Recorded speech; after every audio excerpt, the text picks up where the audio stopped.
जब प्यार, वादे और मौत एक ही चौखट पर आ खड़े हों, तब सन्नाटा भी सवाल पूछता है। जब कोई लड़की शादी से कुछ महीने पहले अचानक फांसी पर झूल जाए, तब आंखों में आंसू कम और सवाल ज्यादा होते हैं। और जब उसका मंगेतर उसी की लाश से शादी कर ले, तो वहां से एक नई कहानी शुरू होती है, जो सिर्फ भावनाओं की नहीं, सच्चाई की तलाश की भी है। ये कहानी है सन्नी और प्रियंका की।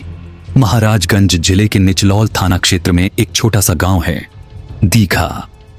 यहां लोग एक दूसरे के सुख दुख में शरीक होते हैं। और इन्हीं गलियों में पलती थी एक साधारण लेकिन सपनों से भरी लड़की, प्रियंका मधेसिया। प्रियंका उम्र तकरीबन 22-23 साल, संस्कारी, पढ़ी लिखी और अपने स्वभाव में शांत। उसके परिवार वालों ने उसकी सगाई तय की थी सन्नी नाम के युवक से। सन्नी मधेसिया लगभग 29 साल का युवक एक इलेक्ट्रॉनिक्स की दुकान चलाता था और गांव में उसकी ईमानदारी और व्यवहार के लिए लोग उसे पसंद करते थे।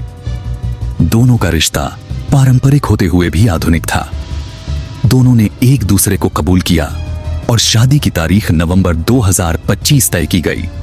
लेकिन किसी को क्या पता था कि यह रिश्ता आखिरी मुकाम तक नहीं, बल्कि आधे रास्ते पर ही टूट जाएगा, और इतने भयानक तरीके से टूटेगा कि पूरा गांव ही नहीं, पूरा प्रदेश सन्न रह जाएगा। 15 जून 2025 की रात थी। गर्मी की तपिश अभी भी बाकी थी, लेकिन प्रियंका के घर में एक अजीब सी ठंडक उतर चुकी थी। बताया जाता है कि प्रियंका की और सन्नी की उस रात आखिरी बार फोन पर बात हुई थी। कुछ झगड़ा हुआ था। किस बात पर हुआ, यह आज भी रहस्य है। लेकिन उस झगड़े के बाद प्रियंका ने खुद को अपने कमरे में बंद कर लिया। सुबह जब दरवाजा नहीं खुला, तो घर वालों ने खिड़की से झांका। जो देखा वो किसी दुस्वप्न से कम नहीं था। प्रियंका की लाश पंखे से लटकी हुई थी। शॉल का फंदा गले में कसा हुआ था।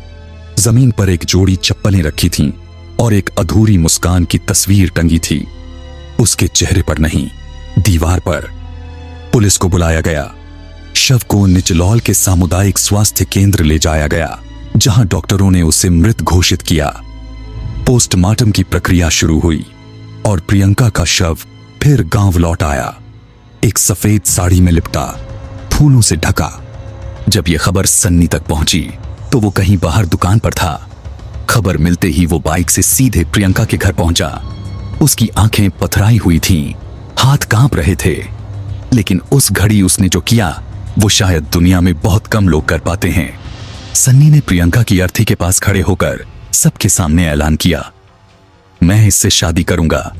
जो वादा जिंदा रहते किया था, वो अब मरकर भी नहीं टूटेगा। लोग सकते में थे, कोई बोल नहीं पा रहा था। कुछ ने विरोध किया, लेकिन परिवार और गांव वालों ने उसकी भावना को समझा। और फिर शुरू हुआ एक ऐसा दृश्य जो भारत के मीडिया में वायरल हो गया। एक मरे हुए शरीर के साथ शादी की पूरी रस्म। सन्नी ने प्रियंका की मांग में सिंदूर भरा, उसकी कलाई में चूड़ियां पहनाई, गले में मंगलसूत्र बांधा और फिर अपने ही कदमों से 7 फेरे लिए शव के चारों ओर। यह दृश्य इतना भावुक था कि वहां मौजूद महिलाएं फूट फूट कर रो पड़ी। बुजुर्गों ने सिर झुका लिए और युवाओं की आंखें इस प्रेम की गहराई से डबडबा गईं। शादी की रस्मों के बाद सन्नी ने कहा, अब मैं उसका पति हूं और पति होने के नाते मुखाग्नि भी मैं ही दूंगा। प्रियंका को गंगा तट के पास ले जाया गया। शव पूरी तरह दुल्हन की तरह सजाया गया था। उसके माथे पर सिंदूर था और हाथों में चूड़ियां। सन्नी ने अंतिम बार उसके माथे को चूमा और फिर मुखाग्नि दी। उस क्षण में सन्नी के भीतर एक तूफान था, लेकिन चेहरा बिल्कुल शांत, जैसे वह दुनिया से कोई हिसाब पूरा कर रहा हो, जैसे वह मृत्यु के सामने खड़े होकर कह रहा हो, मैंने अपना वचन निभाया।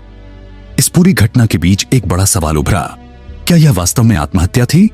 पुलिस ने जांच शुरू की। एसएचओ अखिलेश वर्मा ने बताया कि कोई सुसाइड नोट नहीं मिला। पोस्टमार्टम रिपोर्ट का इंतजार किया जा रहा है। सन्नी और प्रियंका के बीच उस रात क्या हुआ था, इसके बारे में सन्नी से भी पूछताछ की गई। प्रियंका के माता पिता, जिन्होंने बेटी को दुल्हन के रूप में देखने का सपना देखा था, अब उसकी राख से ही संतोष कर रहे थे। उन्होंने सन्नी के फैसले का समर्थन किया और उसे बेटी का विधिपूर्वक पति मान लिया। इस घटना के वीडियो जब सोशल मीडिया पर आए, तो पूरे भारत में लोगों की प्रतिक्रियाएं बढ़ गईं। कुछ ने इसे सच्चे प्यार की मिसाल बताया तो कुछ ने सवाल उठाया, क्या ये भावना थी या मानसिक अस्थिरता? कई मनोवैज्ञानिकों ने इस विषय पर विचार रखे, लेकिन सन्नी ने किसी प्रतिक्रिया का कोई जवाब नहीं दिया। उसने बस इतना कहा, जिसे मैं अपनी पत्नी मानता था, उसे दुनिया की कोई ताकत पत्नी कहने से नहीं रोक सकती। Scene ending. कैमरा सन्नी को प्रियंका की राख के पास बैठे दिखाता है। अब हर सुबह सन्नी उस राख के पास बैठकर 1 घंटा बिताता है, चुपचाप, कोई शब्द नहीं, सिर्फ नजरों में एक कहानी। उसने अपनी दुकान बंद कर दी है। उसने कहा है कि प्रियंका की 13वीं भी वही करेगा, उसके पति की तरह।